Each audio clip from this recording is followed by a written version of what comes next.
नमस्कार दोस्तों, मैं कर्मवीर यादव शहीद आजम भगत सिंह कोचिंग क्लासेस की तरफ से आप सभी का स्वागत करता हूं। दोस्तों, आज हम हिंदी की एक नई टॉपिक पर चर्चा करेंगे जिसका नाम है वाच्य। वाच्य किसी भी एग्ज़ाम की दृष्टि से बहुत इंपॉर्टेंट है, हमारे एग्जामों में पूछे जाते हैं। बहुत साधारण चैप्टर है, बहुत इंपॉर्टेंट चैप्टर है ये। किसी भी एग्ज़ाम में हमसे वाच्य पूछ ही लिए जाते हैं। तो वाच्य है क्या, हम इस पर चर्चा करेंगे।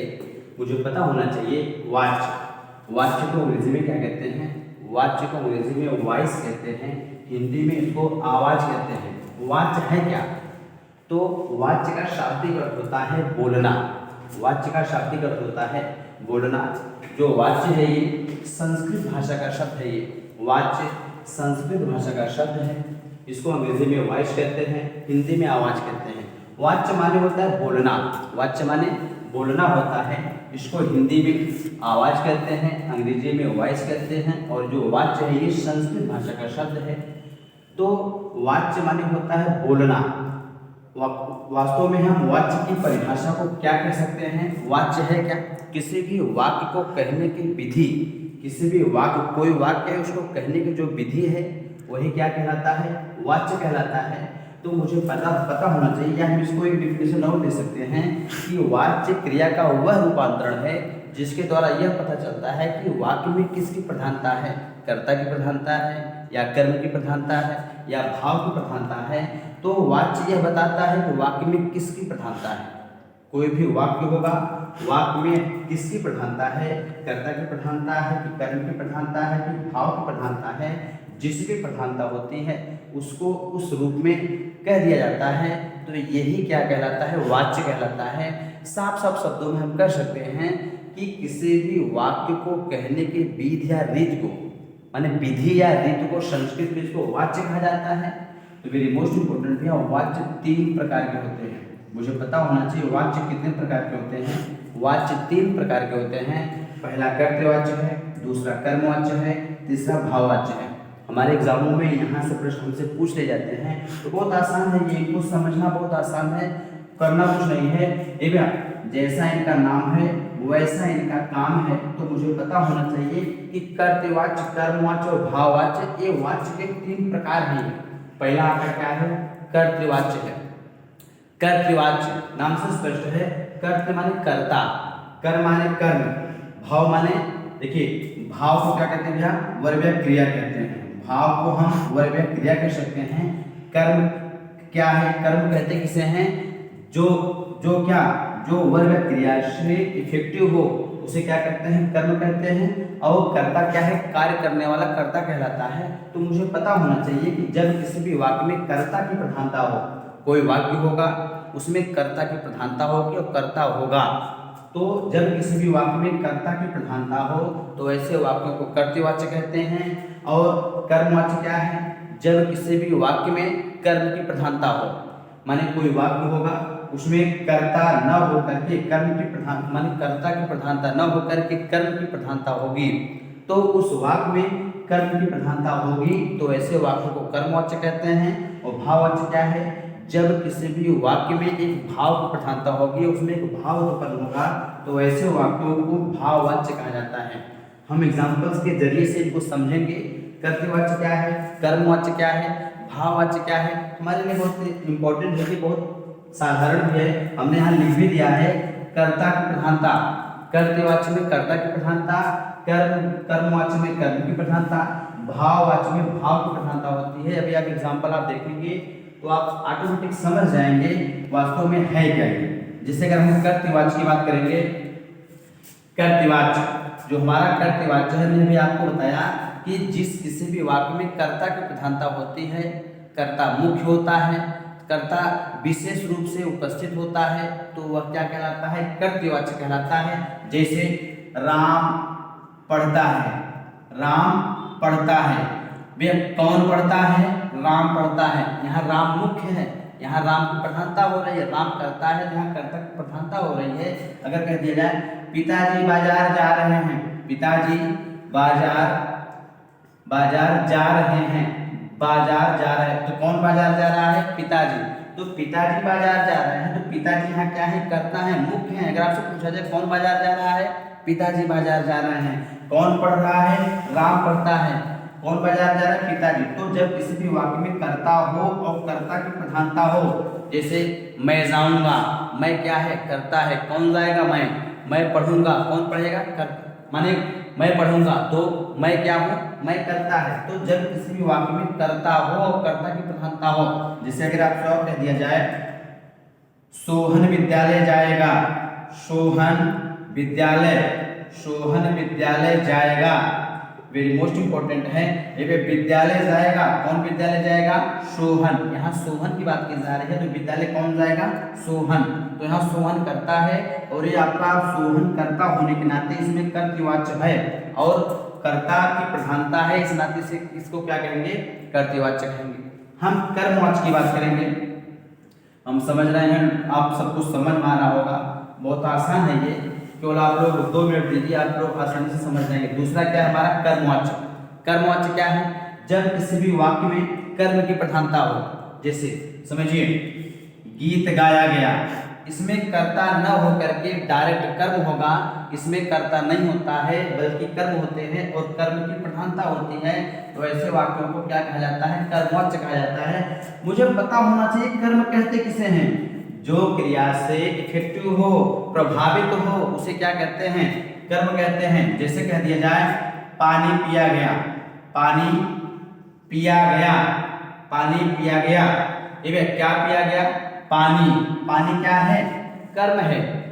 ये पिया गया क्या है? ये वर्ब क्रिया है। तो अगर ये आपका क्या है? ये कर्म है, ये आपका क्या है? ये वर्ब क्रिया है। तो जो क्रिया से इफेक्टिव हो, प्रभावित हो, उसे क्या कहते हैं? कर्म कहते हैं। अगर हम पानी पिएंगे तो पानी खत्म नहीं होगा, ये तो आपका क्या हो रहा है? ये क्रिया से इफेक्टिव हो रहा है, तो इसे क्या कहते हैं? ये माने जब किसी भी वाक्य में जो क्रिया से प्रभावित हो उसे क्या कहते हैं? कर्म कहते हैं। क्या पिया गया? पानी पिया गया। यहाँ कोई करता है क्या? कोई करता नहीं है, डायरेक्ट कर्म है, पानी कर्म है, पिया गया क्या है? ये वर्ब क्रिया है। अगर कह दिया जाए पाठ पढ़ा गया, क्या कह दिया जाए? गीत गाया गया, गीत गाया गया, गीत गाया गया, क्या गाया गया? गीत गाया गया। गीत, गीत क्या है? ये कर्म है। गाया गया आपका क्या है? ये वर्ब क्रिया है। तो मुझे पता होना चाहिए। और इसके एक प्रकार से एग्जाम्पल इसको और मिल जाते हैं। जैसे कह दिया जाए राम के द्वारा गीत गाया गया, राम के द्वारा गीत गाया गया। यहाँ राम करता न होकर के बल्कि मुझे पता होना चाहिए के द्वारा। किसके द्वारा गाया गया? राम के द्वारा। किसके द्वारा न गाया गया बल्कि यहाँ ये पूछा जाता क्या गाया गया? गीत गाया गया। जैसे मुझे पता होना चाहिए एक्टिव वॉइस और पैसिव वॉइस। एक्टिव वॉइस क्या है? कर्तृवाच्य कहते हैं। कर्तृवाच्य को अंग्रेजी में एक्टिव वॉइस कहते हैं और कर्मवाच्य को अंग्रेजी में क्या कहते हैं? पैसिव वॉइस कहते हैं। तो मुझे पता होना चाहिए जब हम पैसिव वॉइस को देखते हैं तो वहाँ by me, by her, by Ram, by C आदि लगा होता है। बाई माने होता है के द्वारा, तो जहाँ बाई लगा होता है वहाँ क्या होता है? पैसिव वॉइस होता है। हम ऐसे भी समझ सकते हैं या हम इसको ऐसे भी समझ सकते हैं। अगर कह दिया जाए सुरेश के द्वारा पत्र लिखा गया, पत्र लिखा गया, वेरी मोस्ट इंपॉर्टेंट है। भैया के द्वारा, सुरेश के द्वारा पत्र लिखा गया। क्या लिखा गया? पत्र लिखा गया। पत्र लिखा गया, पत्र क्या है? कर्म है। यहाँ कर्ता की विशेषता न होकर के यहाँ पत्र की विशेषता बता रही है। माने इसमें क्या है? क्या लिखा गया? पत्र लिखा गया। यहाँ क्या है? मुख्य। क्या लिखा गया? क्या पिया गया? क्या गाया गया? तो यहाँ पत्र क्या है? पत्र कर्म है। अगर पूछा जाए क्या लिखा गया? पत्र लिखा गया, तो यहाँ पत्र क्या है? पत्र कर्म है। तो इस वाक्य में पत्र की क्या है? मुख्यता से लिया गया है ये। तो ऐसे भी वाक्यों को अगर ऐसे भी एग्जाम्पल हमारे आए तो क्या होगा? यहाँ कर्मवाच्य होगा। तो मुझे पता होना चाहिए कि जब किसी भी वाक्य में कर्म की प्रधानता हो तो ऐसे वाक्यों को क्या कहते हैं? कर्मवाच्य कहते हैं। तीसरा है इसका भाववाच्य। भाववाच्य क्या है? भाव को भैया वर्ब क्रिया भी कहा जाता है। मुझे पता होना चाहिए कि जब किसी भी वाक्य में भाव की प्रधानता हो, माने जब कोई वाक्य होगा उसमें एक भाव उत्पन्न होगा तो ऐसे वाक्यों को हम भाववाच्य कहते हैं। जैसे टहला नहीं जाता। अगर कह दिया जाए मुझसे टहला नहीं जाता, टहला नहीं जाता, माने इसमें एक भाव उत्पन्न, मुझसे टहला नहीं जाता है, मुझसे कहा नहीं जाता है, राम से कहा नहीं जाता है, पिताजी से बोला नहीं जाता है, राजेश से दौड़ा नहीं जाता है, मुझसे गाया नहीं जाता है। तो इसमें एक भाव उत्पन्न हो रहा है। तो जब किसी भी वाक्य में कोई भाव उत्पन्न हो, किसी भी प्रकार का कोई जो भाव उत्पन्न होता है, तो ऐसे वाक्यों को भाववाचक कहते हैं। तो अगर आपसे कह दिया जाए मुझसे पानी नहीं पिया जाता, मुझसे पानी नहीं पिया जाता, तो ऐसे माने इनको कहने में भाव उत्पन्न हो रहा है, आखिर कोई दिक्कत है, कोई तकलीफ है। तो ऐसे वाक्यों में जब कोई भाव उत्पन्न होता है, जैसे कह दिया जाए मुझसे पानी नहीं पिया जाता, या मुझसे टहला नहीं जाता, या राम से गीत नहीं गाया जाता, या राधा से पत्र नहीं लिखा जाता, या दादाजी से टहला नहीं जाता, तो ऐसे वाक्यों में एक भाव उत्पन्न हो रहा है। तो जब किसी भी वाक्य में कोई भाव उत्पन्न हो, तो ऐसे वाक्यों को हम भाववाच्य के नाम से जानते हैं। देखिए वाच्य वेरी मोस्ट इंपॉर्टेंट है, यही है, और हमारे एग्जामों में यहाँ से एक प्रश्न पूछ ही लिए जाते हैं, बहुत आसान है ये। हमने अभी आपको बताया वाच्य क्या है। वाच्य संस्कृत भाषा का शब्द है, जिसको अंग्रेजी में कहते हैं वॉइस, और हिंदी में इसको कह सकते हैं आवाज। तो वाच्य माने होता है बोलना, वाच्य माने होता है बोलना, माने वाक्यों को कहने की रीति या विधि, कोई वाक्य होगा उसको कहने की विधि या रीति को संस्कृत में हम वाच्य कहते हैं। और इसको हम एक डेफिनेशन और दे सकते हैं कि वाच्य क्या है। वाच्य क्रिया का वह रूपांतरण है जिसके द्वारा यह पता चलता है कि वाक्य में कर्ता या कर्म या भाव में से किसकी प्रधानता है। तो जिसकी प्रधानता होती है उसे वाच्य कहा जाता है। अभी आपको बताया गया वाच्य 3 प्रकार के होते हैं, कर्तृवाच्य है, कर्मवाच्य और भाववाच्य है। कर्तृवाच्य माने जब किसी वाक्य में कर्ता की प्रधानता हो कर्तृवाच्य, जब किसी वाक्य में कर्म की प्रधानता हो कर्मवाच्य, जब किसी वाक्य में भाव की प्रधानता हो तो उसे भाववाच्य कहते हैं। कर्तृवाच्य राम जाता है, राम खाता है, मैं जाऊंगा, मैं खेलूंगा। कर्मवाच्य पत्र लिखा गया, गीत गाया गया, पानी पिया गया, विद्यालय जाया गया। भाववाच्य क्या है, मुझसे टहला नहीं जाता, दादाजी से कहा नहीं जाता, दादाजी से उठा नहीं जाता, आदि एग्जाम्पल है ये। मुझे विश्वास है आप सबको समझ में आ गया होगा। बहुत बहुत धन्यवाद।